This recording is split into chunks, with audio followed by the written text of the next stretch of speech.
The Rabbit, the Bear and the Zinniga-Zanniga by Dr. Seuss. Once upon a time, way down south, lived a very big bear with a very big mouth and very big teeth in his very big jaws and very big claws in his very big paws. And this very big bear, who was hunting for meat, one day spied a rabbit who looked good to eat. "Uh-huh," thought the bear. "He looks tender, all right. Oh boy, I have rabbit for supper tonight." So on his big feet, he crept up to the rabbit. He crouched very low and leaned towards to grab it. But just as his jaws were about ready to nab it, the rabbit looked up and he saw the bear's face. "Uh-oh," gulped the rabbit. "I'm in a bad place. I cannot escape, and I see with a glance that it's no use to fight, because I haven't a chance. For I am a rabbit with very small jaws and very small claws in my very small paws." "Alas," thought the rabbit, "this moment's my last, unless I think terribly, terribly fast. I've got to be smart. I got to think of some trick." And that old little rabbit, he thought mighty quick. Then, just as the teeth of the bear touched his head, the rabbit jumped up and he suddenly said, 1, 2, 3, 4, 5, 6, 7, 8, 9. 9? Only 9? That's a very bad sign. Poor bear," sighed the rabbit, and then he counted again. And this time he counted up from 1 to 10. "Huh?" the bear grunted. He suddenly stopped. He looked mighty puzzled. His jaw sort of dropped. "Now what were you counting then? What did you see? Do you mean to say that something's the matter with me?" Well," said the rabbit. From down where he stood, "I sure hate to tell you, it isn't too good. I was counting the eyelashes round your 2 eyes, your left eye and your right eye, and to my surprise, they weren't the same number, almost but not quite. You've 10 on your left eye, but 9 on your right.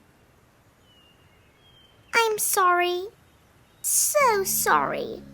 But sir, it is true. Poor bear, this is dreadful, 1 eyelash too few." The bear looked upset. He looked frightfully sad. "Good gracious," he gasped. "Is that really so bad?" Well," said the rabbit. "I've counted the hairs that grow on the eyelids of hundreds of bears, and I always have noticed in adding up theirs, but they always come out in an even amount. But yours, Mr. Bear, make an uneven count, and I guess that's the reason," the rabbit then said, "for the lopsided way that you're holding your head. It's twisted, it's sagging. Because of the weight of your uneven eyelashes, you can't hold it straight." "My head?" groaned the bear with an unhappy roar. "Why, I never knew it was so crooked before, but now that you say so, it does feel quite funny." "I'll bet that it hurts you a lot," said the bunny.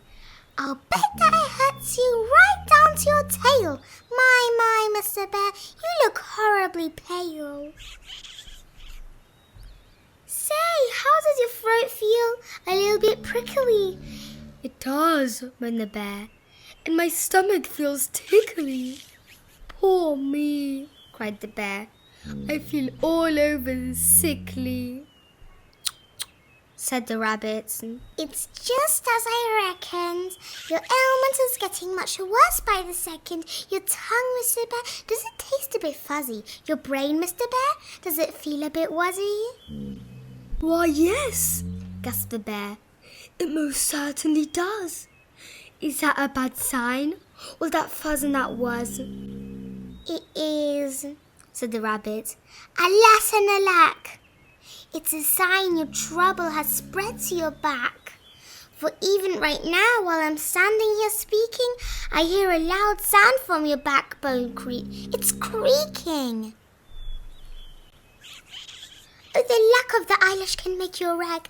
The eyelash can break a bear's neck. It can break all your ribs. It can ruin your heart. Who knows what might happen? You may fall apart.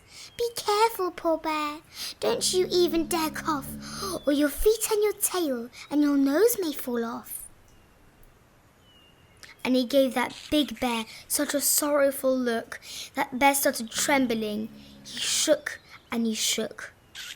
Oh me, the bear blubbered. Oh, what can I do? Must I die just because of one eyelash too few? Oh, how can I get one more eyelash to grow? Well, smiled the rabbit. It happens, I know. Of one way you might do it. You're standing, you see, right under a Zinniga-Zanniga tree. Now, the flowers of this tree have some wonderful juices that doctors have put to marvelous uses. Their juice, I am told, is so strong that it cures sicknesses, even much greater than yours. The juice of these flowers cures measles and mumps.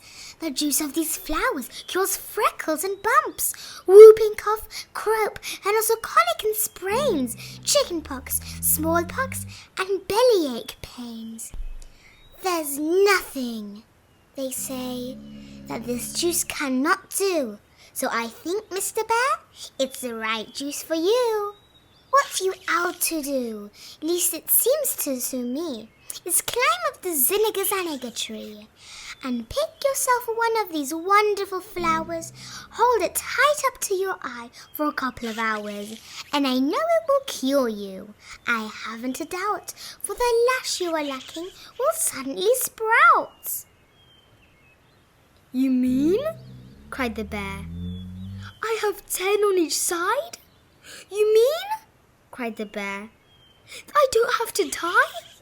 Oh, thanks, cried the bear. You're wonderfully good. And he climbed up that tree just as fast as he could. And while that big bear held that flower to his face, the rabbit, like lightning, raced off from that place. And thuds, he escaped from the very big jaws of that very big bear with the very big claws. He laughed as he ran on his very small paws. It's always the same when you fight these big guys. A bit of quick thinking counts much more than size.